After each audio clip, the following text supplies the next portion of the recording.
Judge throws out charges against Greenpeace activists who scaled Sunak's home. We're going to read into this more from Sky News, you guys. Let's go.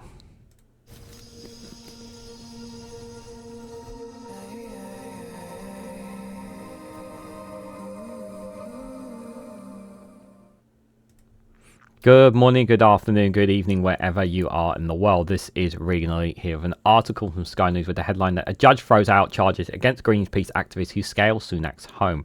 Prosecutors say the former Prime Minister faced a bill of just £3,000 for repairs to broken tile roofs. But the judges conclude that the evidence was so tedious that no court would convict them. Guys, while you're here, make sure you hit the like button and share it across social media so others are notified of this video. Yes, I'm aware that this is a bit of an older video, but I still think it's one worth talking about because I was talking in a similar video about protesters and activists and what they do here.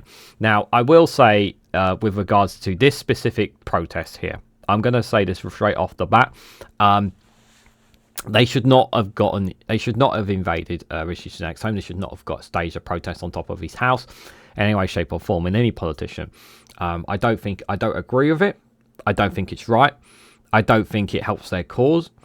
And I am totally for people staging protests and whatnot, but not in politicians' homes, even if it's second or third homes. I understand the needs to. I understand people have causes to fight for. I totally get that, but this for me was not right. They should not have invaded his home and staged that kind of protest. Greenpeace should have thought better. I understand why they felt they needed to do that, because at the time, obviously, he was the Prime Minister, and the Prime Minister was not taking their issue seriously. At the time when it did happen, obviously it got condemned by everyone, including Keir Starmer. I know he called it out as well. I remember him calling it out as well at the time. And it was just not helping Greenpeace's image in any way, shape or form. It wasn't helping their cause, this. All they did was ended up getting arrested as a result of it. It didn't, for me, change anything. It wasn't going to make a difference in any way, shape or form. It may have highlighted their cause at the time a little bit because of what they did, bringing it attention. But is it going to make people think, yeah, that was good on them? For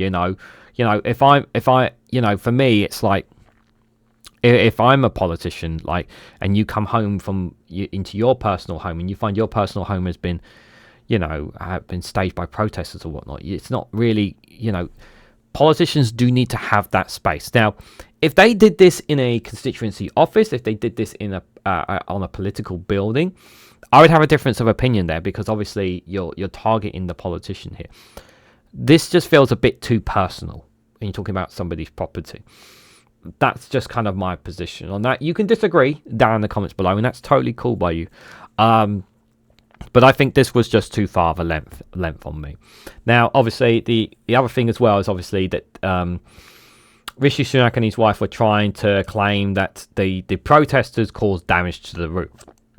They're trying to claim that they caused some kind of damage to the roof. Now, I'm going to go out on a limb and say I don't think they did any cause. There's also no evidence of it as well. And it's very hard to claim that they did as well. If you can find evidence that they have, then sure, show the evidence. But if I'm honest, I don't think that, if they were just literally sitting there or standing there and not doing anything else, then I don't think it's the end of the world. But yeah, unless you have evidence that says that what happened onto the roof after they staged the protest shows that they have damaged the roof, then you've got something. But unless you have evidence for it, it's very hard to say so on that. So yeah, that's the problematic for that. So let's read a bit into it, shall we? So a judge has thrown out charges against 4 Greenpeace activists who scaled Rishi Sunak's home in protest of the expansion of the oil and gas drilling in the North Sea. They were arrested and they used ladders and ropes to climb the Grade 2 listed manor house in Kirby Sigston near Northallerton in August last year, draping black fabric over the North Yorkshire property. Amy Rugg-Easey, 33, Alexandra Wilson, 32, Mathieu Soete, 38, and Michael Grant, 64, have been accused of causing criminal damage to 15 roof slates during the 5-hour demonstration. But District Judge Adrian Lower concluded that evidence against the defendants was so tedious that no court would convict them.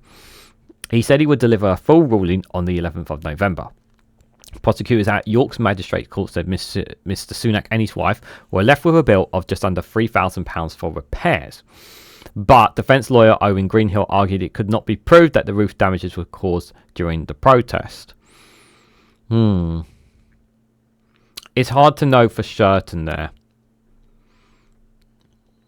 Unless them being arrested on as well.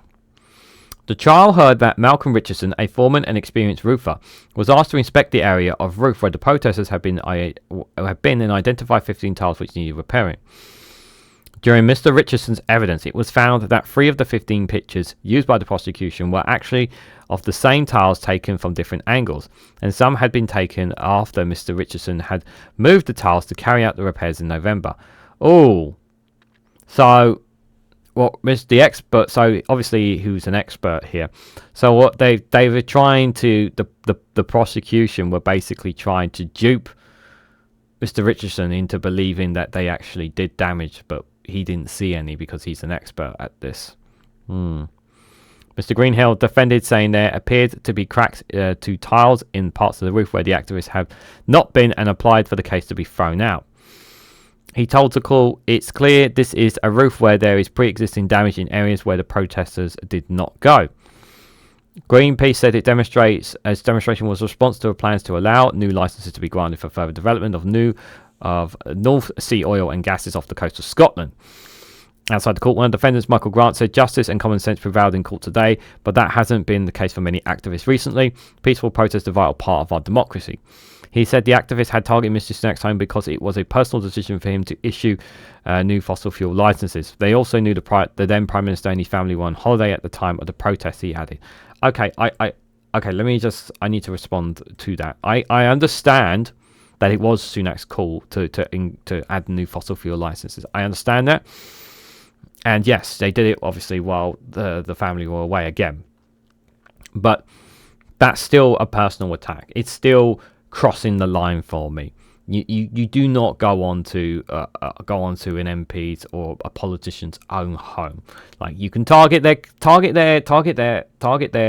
office if you want to, target where they work and whatnot, but like this, there are lines, and I think going in, targeting them in at their homes, even if they're not there, I still think it's a line too far. I believe it's a line too far. I know some people will disagree, but I do think there needs to be lines. There needs to be red lines, and I do think that this was a red line that they went with Greenpeace. It's easy for me to say this in hindsight, and I know some people will say that what else were they supposed to do, because he was the Prime Minister. And they would say, what do they do? Just protest outside number 10 and they'll just get ushered away. Okay.